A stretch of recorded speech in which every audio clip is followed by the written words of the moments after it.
अस्सलाम वालेकुम दोस्तों, मेरा नाम है तनवीर और हाज़िर हूँ अपनी एक नई वीडियो के साथ, एक नई क्लास के साथ। इंशाल्लाह हम इस क्लास में एक नया टॉपिक पढ़ेंगे कि हम अपने एक फॉर्म को किस तरीके से फ़िल्टर कर सकते हैं। यानी कि एक ही फॉर्म पे जो कंटीन्यूअस फॉर्म होगा, उसके ऊपर हम एक कॉमा बॉक्स बनाएंगे और जो वैल्यू हम कॉमा बॉक्स में सेलेक्ट करेंगे, वो रिकॉर्ड्स हमारे फॉर्म में कैसे शो होते हैं। चलिए चलते हैं नई क्लास की तरफ।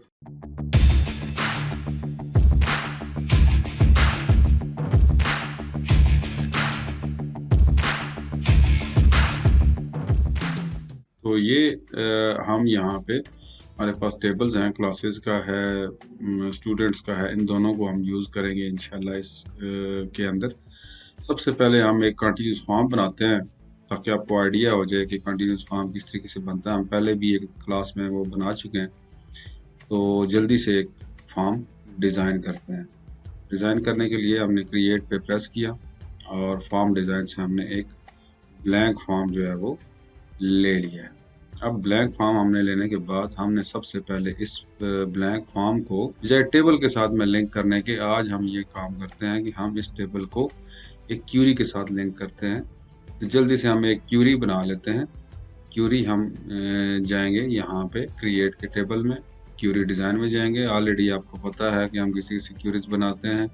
स्टूडेंट्स का टेबल हम उठाएंगे और स्टूडेंट्स के टेबल को हम यहाँ पे क्यूरी एक सिंपल सी बना लेते हैं। यहाँ पे क्लास आईडी आ गया, सेक्शन आईडी आ गया, स्टूडेंट नेम, बल्कि सेक्शन आईडी को भी छोड़ दें, आप सिंपल सा फॉर्म बनाते हैं। फॉर्म नेम, जेंडर, बल्कि आप यूँ इसको दोनों को सिलेक्ट करें और वो इकट्ठे उठा के आप यहाँ पे रख सकते हैं। तो जब हम रन करेंगे तो ये हमारी एक क्यूरी बन जाएगी जिसमें क्लास आईडी है, स्टूडेंट नेम है, father name, gender, date of birth और डेट ऑफ एडमिशन। ये मैं इसको सेव करता हूँ, यस करता हूँ और ये मैं इसका नाम रख देता हूँ स्टूडेंट्स अंडरस्कोर क्यूरी। ये हमारे पास यहाँ पे स्टूडेंट क्यूरी के नाम से सेव हो गई है। तो मैं इसको बजाय स्टूडेंट के टेबल के साथ बाउंड करने के, मैं यहाँ से क्लिक करता हूँ, बल्कि मैंने 3 डॉट्स पे क्लिक कर दिया। यहाँ पे मेरे पास स्टूडेंट क्यूरी मौजूद होगी। इसको मैंने क्लिक किया तो यहाँ पे स्टूडेंट क्यूरी के साथ ये बाउंड हो गया। अब जब ये बाउंड हो चुका है तो मैं डिज़ाइन के टैब में जाऊंगा और ऐड एग्जिस्टिंग फील्ड करूंगा, तो ये मेरे पास वही फील्ड आएंगे जो मैंने क्यूरी में रखे हुए। इनको मैं ड्रैग करके यहाँ पे ले आऊँगा। अब मुझे चाहिए कि ये मुझे एक टेबुलर फॉर्म बना के दे। सिंपली क्या, मैं सब सेलेक्ट करूँगा और अरेंज में जाके टेबुलर के ऊपर क्लिक करूँगा तो ये मुझे ये फॉर्म जो है वो टेबुलर के अंदर दे देगा। इसको मैं उठा के यहाँ पे, बल्कि इनको इस जगह पे जोड़ दूंगा ताकि मेरा मार्जिन भी सेट हो जाए। अब यहाँ से इनके जो लेबल्स हैं इनको मैं थोड़ा सा नीचे कर दूंगा ताकि ऊपर जगह बन जाए मेरे पास, जहाँ मैं अपना एक कॉम्बो बॉक्स लगा सकूं जिसके थ्रू हम इस फॉर्म को फिल्टर करें। अब ये लगाने के बाद आपने जस्ट एक काम और करना होता है। फॉर्म की प्रॉपर्टीज़ के अंदर जाएं, यहाँ से डिज़ाइन टैब, अगर आपके पास ऊपर ये प्रॉपर्टीज़ नहीं आ रही, अक्सर ये होता है कि ये कोई और टैब सेलेक्ट होता है तो हम प्रॉपर्टीज़ ढूंढते रहते हैं, वो आपको डिज़ाइन के टैब के अंदर मिलेंगी। यहाँ पे प्रॉपर्टीज़ को क्लिक करें और फॉर्म को सिलेक्ट करें और यहाँ पे फॉर्मेट के अंदर जो डिफ़ॉल्ट व्यू है इसको सिंगल फॉर्म की बजाय कंटिन्यूस फॉर्म कर दें। सॉरी, मैंने डाटा शीट कर दिया, यहाँ पे कंटिन्यूस फॉर्म करें। अब इसको हम रन करके देखते हैं कि ये फॉर्म हमारा कैसे नज़र आ रहा है। ये हमारा फॉर्म जो है वो इस तरीके से डाटा के साथ मुझे नज़र आ रहा होगा। मैं इसको टैब में नहीं शो करना चाहता, मैं इसको शो करना चाहता हूँ एक पॉपअप के अंदर। तो यहाँ से मैं पॉपअप प्रॉपर्टी को यस कर, ये तमाम प्रॉपर्टीज़ वही हैं जो ऑलरेडी मैंने आपको बताई हुई है। कोई नई प्रॉपर्टी आएगी तो इंशाल्लाह तसल्ली से आपको उसमें एक्सप्लेन किया जाएगा। तो ये मैंने पॉपअप में खोल लिया। अब मैं इसको जब रन करता हूँ तो ये मेरा फॉर्म जो है वो पॉपअप के अंदर खुला। अब मैं इसको थोड़ा सा डिज़ाइन कर लेता हूँ। मैंने ये सारे फील्ड को सिलेक्ट किया, फॉर्मेट के टैब में गया, शेप फिल मैंने इसकी ट्रांसपेरेंट कर दी और आउटलाइन में मैंने ट्रांसपेरेंट कर दी और अपनी तरफ से इसमें राइट क्लिक किया और ग्रिड लाइंस मैंने बोथ कर दी। इससे थोड़ा सा खूबसूरत हो जाता है। मुझे ये फॉर्मेट ज़्यादा पसंद है, मैं यही यूज़ करता हूँ। हर बंदे की अपनी चॉइस होती है, आप अपनी चॉइस के मुताबिक जो है वो डिज़ाइन कर लें। तो ये मैंने यहाँ पे ये सिलेक्ट किया फॉर्मेट फॉन्ट कलर, क्योंकि यहाँ पे ये ग्रे हैं और ये ब्लैक हैं, तो मैं दोनों को ब्लैक करना चाहता हूँ। मैंने ब्लैक सेलेक्ट किया तो ये मेरे ब्लैक हो गए। अब अगर आप फॉर्म को व्यू करेंगे तो ये आपको इस तरीके से नज़र आएगा। तो ये हमारा एक फॉर्म बन चुका है, कंटिन्यूस फॉर्म। अब मैं ये चाहता हूँ कि यहाँ पे मेरा एक कॉम्बो बॉक्स है, उस कॉम्बो बॉक्स से मैं सिलेक्ट करूँ तो वही रिकॉर्ड हमारे पास नीचे डिस्प्ले होना चाहिए। इसको मैं डिज़ाइन व्यू में लेके जाता हूँ और ये ऊपर हमारा कंट्रोल है कॉम्बो बॉक्स का। इसको मैंने क्लिक किया और यहाँ पे मैं क्लिक कर देता हूँ। जैसे ही हम क्लिक करते हैं तो हमारे पास विजिट खुल जाता है। विजिट के थ्रू भी हम आसानी से काम कर सकते हैं, लेकिन हम मैनुअल करेंगे ताकि आपको इसके लॉजिक का समझ आए कि ये किस तरीके से वर्क कर रहा है। ये मेरे पास इसका लेबल है, इस लेबल को मैं यहाँ पे सेट करता हूँ, थोड़ा सा इसको लंबा कर देता हूँ और इसको भी मैं इसके साथ जोड़ देता हूँ। ये हमारे पास एक कॉम्बो बॉक्स जो है वो बन गया। यहाँ पे मैं इसको यूज़र को मैसेज दे देता हूँ, यूज़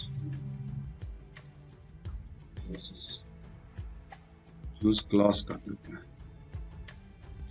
मैं यूज़र को ये बताना चाह रहा हूँ कि इस कॉम्बो बॉक्स से आप जो क्लास चूज़ करेंगे नीचे उस क्लास के स्टूडेंट्स आएंगे। मैंने इन दोनों को सिलेक्ट किया और इनका फ़ॉन्ट कलर भी मैंने ब्लैक कर दिया और सिर्फ यहाँ पे मैंने क्लिक किया और इसको मैंने बोल्ड कर दिया ताकि स्टूडेंट को जो है वो यहाँ से नज़र आए, बल्कि मैं चूज़ की बजाय यहाँ पे लफ्ज़ सिलेक्ट कर देता हूँ, सिलेक्ट क्लास, क्योंकि ये कॉम्बो बॉक्स है। कॉम्बो बॉक्स के अंदर से उसने सिलेक्ट करनी होगी क्लास। अब कॉम्बो बॉक्स के अंदर हमने वैल्यूज़ डालनी है, तो इसमें मैं चाह रहा हूँ कि क्लासेस जो है उस मेरी सारी जो क्लासेस हैं वो इसके अंदर डिस्प्ले होनी चाहिए। तो कैसे करेंगे, यहाँ पे हम आए, बल्कि सबसे पहले मैं यहाँ पे इधर का टैब सिलेक्ट है नेम, मैं इसका नेम जो है वो चेंज कर देता हूँ। इसको मैं कर देता हूँ CBO क्लास, क्योंकि ये जो नेम है ये आगे हमारी कोडिंग में, जहाँ से हम थोड़ा बहुत बिल्कुल सिंपल सा कोड लिखेंगे एक लाइन का, उसमें ये काम आएगा। तो ये हमने नेम इसका रख दिया CBO क्लास, ताकि हमें याद रहे कि इसमें हमने क्लासेस लगाई हैं। डाटा के टैब में आएंगे, कंट्रोल सोर्स हम इसका नहीं रखेंगे क्योंकि ये किसी टेबल के साथ बाउंड नहीं होगा, ये जस्ट सिलेक्शन के लिए इस्तेमाल होगा। इसलिए रो सोर्स प्रॉपर्टी इसकी मैं सिलेक्ट करता हूँ। यहाँ पे मैं चला जाऊँगा अपनी क्यूरी बिल्डर के अंदर, यहाँ पे मैं क्लासेस के टेबल को डबल क्लिक करूँगा, ये मेरे पास सिलेक्ट हो जाएगा। मैं क्लास ID सिलेक्ट करूँगा और यहाँ से क्लास नेम सिलेक्ट करूँगा। ये मैंने इसको दे दिए और क्यूरी को क्लोज कर दिया, वो क्यूरी मेरी यहाँ पे आ जाएगी। बाउंड कॉलम हमने 1 रखना है कि क्लास ID इसकी हम इस क्लास ID के साथ मैच करेंगे कि जो क्लास ID यहाँ पे सिलेक्ट हो, मेरा फॉर्म जो है वो उसी क्लास ID के बेस पे फिल्टर हो। इसलिए क्लास ID बाउंड कॉलम हमारा यही होगा और फॉर्मेट के अंदर हम कॉलम काउंट 2 कर देंगे और यहाँ पे कॉलम डेप्थ में 0 कर देंगे। ये हमने क्यों किया ये ऑलरेडी आपको पता है, अगर नहीं पता तो आप हमारे कॉम्बो बॉक्स का लेक्चर देखें, वहाँ पे आपको आइडिया हो जाएगा कि ये हम सेटिंग क्यों करते हैं। अब मैं इसको व्यू करता हूँ और ये देखें मेरे पास जो है वो ये सारी क्लासेस यहाँ पे आ चुकी हैं और मैं इनको इजीली सिलेक्ट कर सकता हूँ। अब यहाँ पे मैं सिलेक्ट कर रहा हूँ लेकिन यहाँ पे मुझे कोई चेंज नज़र नहीं आ रही। अब असल मरला शुरू होता है कि हमने इसको इसके साथ माउंट कैसे करना है, लिंक कैसे करना है कि मैं ये सिलेक्ट करूँ जब यहाँ से, तो मेरे पास अब अगर मैं फर्स्ट ईयर सिलेक्ट करूं तो मेरे पास सिर्फ फर्स्ट ईयर के स्टूडेंट आने चाहिए। ये एक फर्स्ट ईयर का यहाँ पे है और एक यहाँ पे है, ये 2 स्टूडेंट आने चाहिए। अगर मैं सेकंड ईयर सिलेक्ट करूं तो सेकंड ईयर के स्टूडेंट आने चाहिए। मैं राइट क्लिक करके डिज़ाइन व्यू में जाता हूँ। यहाँ पे अब आपने करना ये है सबसे पहला काम कि ये जो आपका फॉर्म है जिस क्यूरी के साथ बाउंड, ये क्यूरी हमने ऑलरेडी, जो हमारा फॉर्म सिलेक्ट है, डाटा के टैब में आप जाएंगे, ये देखें स्टूडेंट क्यूरी जो हम बना चुके हैं। तो हम जाएंगे स्टूडेंट क्यूरी को एडिट करेंगे। एक इसमें बहुत सारे तरीके हैं, आप इस पे कोड भी लिख सकते हैं, इस पे VBA कोड लिख के इसको फॉर्म को फिल्टर करवा सकते हैं, लेकिन ज़्यादा आसान तरीका, इजी तरीका ये है कि आप इस क्यूरी को अमेंड कर लें और उस क्यूरी में इस कॉम्बो बॉक्स का लिंक दे दें कि जो कॉम्बो बॉक्स यहाँ पे सिलेक्ट हो, ये जो फॉर्म है उस के साथ बाउंड हो जाए। तो मैं यहाँ पे इसको जस्ट फॉर्म को मैंने सिलेक्ट करना है, फॉर्म जिस क्यूरी के साथ बाउंड है उसको मैं खोलूँगा, यहाँ से 3 डॉट्स क्लिक किए, ये देखें, ये हमारी वही क्यूरी है जब हम फॉर्म बना रहे थे तो हमने ये। अब यहाँ पे मैं ये चाह रहा हूँ कि मेरी जो क्लास आईडी है, क्योंकि जो कॉम्बो बॉक्स है मेरा उसमें क्लास आईडी मौजूद है, तो जो क्लास आईडी वहाँ पे सिलेक्ट हो वो क्लास आईडी को ये फिल्टर करे। तो मैं यहाँ पे क्राइटेरिया जो है वो दूंगा। यहाँ पे इजी वे जो क्राइटेरिया, यहाँ आप टाइप भी कर सकते हैं, लेकिन इजी वे क्या है, आप इसको राइट क्लिक करें और बिल्ड में चले जाएं। ये एक एक्सप्रेशन बिल्डर जो है वो आपको खोल देगा। इससे भी ऑलरेडी आप वाकफ हैं कि हम जब कैलकुलेटेड फील्ड्स पढ़ रहे थे तो उस वक्त हमने ये पढ़ा था। हम यहाँ से खोलेंगे डेटाबेस, और जो डेटाबेस का नाम है इसके अंदर जो है फॉर्म्स हमारे बने हुए हैं। फॉर्म्स के अंदर लोडेड फॉर्म, जो हमारा फॉर्म बना हुआ है उसका नाम फॉर्म 3 है। इसको मैं क्लिक करूंगा तो इसके तमाम जो फील्ड्स हैं वो यहाँ पे आ जाएंगे। इसमें मैं कॉम्बो बॉक्स अपना सिलेक्ट करूंगा। देखें, ये हमें याद होना चाहिए कि हमने इसका नाम क्या रखा था, CBO क्लास। तो CBA क्लास को हम डबल क्लिक करूंगा, तो जब मैं डबल क्लिक किया तो इसने पूरा मुझे एक रेफरेंस बना के दे दिया कि फॉर्म्स, उसके अंदर हमारे फॉर्म्स की एक कलेक्शन है, उसके अंदर मेरा एक फॉर्म 3 है, और उस फॉर्म 3 के अंदर जो है वो CBO क्लास के नाम का एक कॉम्बो बॉक्स है। उसकी जो वैल्यू है इसको मैं ओके करूंगा तो वो यहाँ पे आ जाए। अब इस चीज़ को अगर आप समझें तो ये मैं ये कहना चाह रहा हूँ कि जो क्लास आईडी है वो वाली सिलेक्ट करे जो कि मेरे फॉर्म्स की कलेक्शन के अंदर फॉर्म 3 के ऊपर एक CBO क्लास के नाम का एक कॉम्बो बॉक्स बना हुआ है, उस आईडी को इस आईडी के साथ मैच करे। ये हमारा एक बन गया। इसको मैं सेव करता हूँ और यहाँ से इसको क्लोज कर देता हूँ। ये हमारी आईडी जो है वो इसके साथ लिंक हो चुकी है। अब मैं रन करता हूँ तो यहाँ पे हमारे फॉर्म के अंदर देखें कोई फील्ड नहीं आ रहा, क्योंकि अब ये फिल्टर होके आ रहा है। ये फर्स्ट टाइम हमने खोला था क्यूरी जो है उसमें अंदर हमने किसी किस्म का क्राइटेरिया नहीं लिखा था, तमाम रिकॉर्ड्स आ रहे थे। अब कोई रिकॉर्ड नहीं आ रहा, जो रिकॉर्ड हम यहाँ से चुनेंगे वो रिकॉर्ड आएगा। अब मैं देखें यहाँ से चुन रहा हूँ तो कोई फ़र्क नहीं पड़ रहा, ये तो सारा काम ही गलत हो गया। ये हम यहाँ से रिकॉर्ड, तो हम ये चाह रहे हैं कि जिस रिकॉर्ड को हम चुने वो रिकॉर्ड जो है वो हमारा आना चाहिए। अब ये क्यों नहीं आ रहा, ये इसलिए नहीं आ रहा कि जब ये वैल्यू चेंज होती है तो हमारी जो क्यूरी है, जो इस फॉर्म के अंदर जो क्यूरी बैक एंड पे चल रही है, वो क्यूरी रिफ्रेश नहीं होती, इसलिए वो जो पहले सबसे पहले खुला था वही रहता है। उसको हम सेट करेंगे। उसके लिए बिल्कुल छोटी सी एक लाइन VBA कोडिंग में हम लिखते हैं तो ये हमारा फॉर्म काम करना शुरू हो जाएगा। अब मैं इसको क्लोज नहीं करता, इसको मैं डिज़ाइन व्यू में जाता हूँ। तो यहाँ पे ये जो मेरा सिलेक्ट क्लास का कॉम्बो बॉक्स है, इसको मैं इसके इवेंट के ऊपर जाता हूँ। इवेंट मैंने आपको पिछली क्लास में भी एक दफ़ा बताया था, जिसका जो आफ्टर अपडेट इवेंट है 90% कोड हम इसी पे लिखते हैं कि जब ये अपडेट हो तो कोई एक्शन परफॉर्म हो। जिस तरह बटन का 90% क्या काम होता है, ऑन क्लिक, ऑन क्लिक के ऊपर हम इवेंट लिखते हैं, तो इसी तरह को बॉक्स के आफ्टर अपडेट के ऊपर हम इवेंट लिखेंगे। 3 डॉट्स को क्लिक करेंगे, ये हमें ऑप्शन देगा, हम कोड बिल्डर के ऊपर जाएंगे और ओके कर देंगे। ये हमारी कोड विंडो खुल जाएगी, विजुअल बेसिक का एडिटर खुल जाएगा। हम इसमें VBA कोड लिखेंगे और बहुत आसान सा VBA कोड है इसके लिए। मैंने आपको पिछली क्लास में बताया था कि आपने जब फॉर्म को रेफर करना है अपने पूरे फॉर्म को, तो आप मी का वर्ड यूज़ कर सकते हैं। मैं सिंपल यहाँ पे आप फॉर्म 3 भी लिख सकते हैं। फॉर्म 3 की बजाय मैं क्या करता हूँ, मी डॉट री क्यूरी, तो ये मैंने यहाँ पे लिख दिया मी डॉट री क्यूरी। इसको मैंने एक दफ़ा डीबग के ऊपर जाके कंपाइल डेटाबेस कर लिया ताकि मुझे पता चले कि इसमें कोई सिंटेक्स एरर तो नहीं है।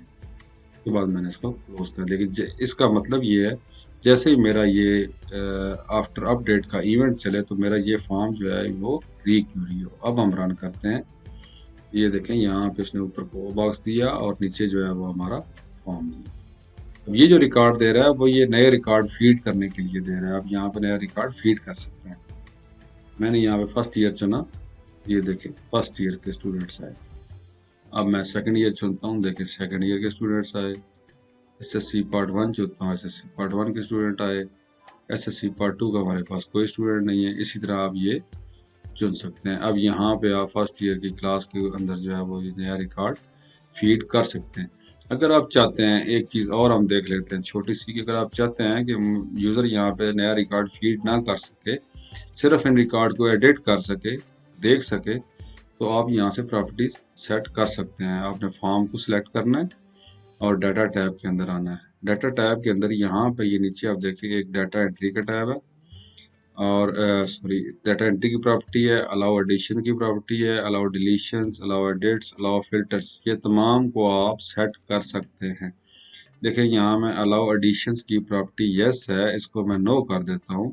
अब मैं फॉर्म रन करता हूँ तो देखिए मेरे पास नया रिकॉर्ड फीड करने की वो जो आखिर में नए रिकॉर्ड का एक ऑप्शन आता है वो ख़त्म हो चुका है। अब ये वो रो नहीं आएगी, सिर्फ वही रिकॉर्ड आएंगे जो ऑलरेडी आप एंटर कर चुके हैं, और आप इसको अमेंड कर सकते हैं। यहाँ पे आप इसको अमेंड कर सकते हैं, लेकिन इसमें नया रिकॉर्ड ऐड नहीं कर सकते। इसी तरह आप ये फिल्टर तो आपका ऑलरेडी उसी तरह काम कर रहे हैं।